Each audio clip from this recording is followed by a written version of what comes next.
So in relation to deposits, what happens? At all of the Martin & Co offices, when an applicant applies for a property, when they actually become a tenant, they will pay an equivalent of 1 month's rent, plus in our office we take £200. That will be in addition to 1 month's rent in advance. Some of the offices take 6 weeks and some of the offices take an equivalent to 2 months' rent. Okay. That's obviously in addition to the 1 month's rent in advance. Okay, and who actually gets the money? Me? No. Unfortunately, you don't. The deposit actually will be put with the custodial scheme. As of April 2007, there was new legislation introduced regarding tenancy deposits, which was there to protect the tenants from disputes at the end of tenancies, and also with regard to potentially landlords not providing with the correct information. So the custodial scheme actually holds the deposit for the duration of the tenancy. Right, okay. And what can I use this money for?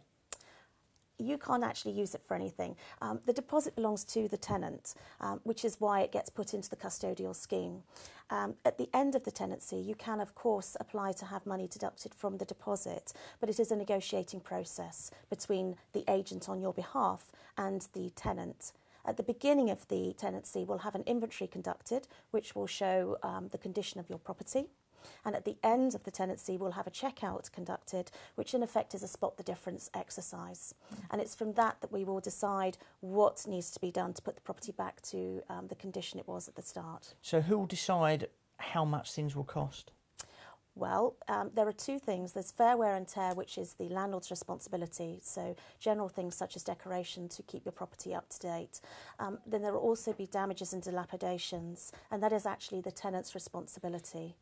We will ask a contractor to quote for the work, and then we will put these quotes to the tenant and negotiate with them to ensure that the maximum work is done to bring your property back. Okay, I mean, this is all very interesting. My mother has a property in Scotland, and we're looking to move her into a home because she's rather old now. Okay. And the question is what to do with the property, and letting it out could be definitely an option for us. So does the deposit sort of set up work in the same way in Scotland? Interesting. It doesn't currently work in the same way. It will be, though. There is new tenancy deposit protection laws coming into Scotland too. It was hoping to be introduced in 2011, but the first scheme is not ready to launch as yet. So we're thinking that it's actually going to be launching in early 2012. Okay. And it will be run in a very similar manner to the England and Wales scheme. But currently they run in the manner that we used to run our deposits in. But I think your mother letting a property would be a really good idea. Yeah, absolutely. Thank you.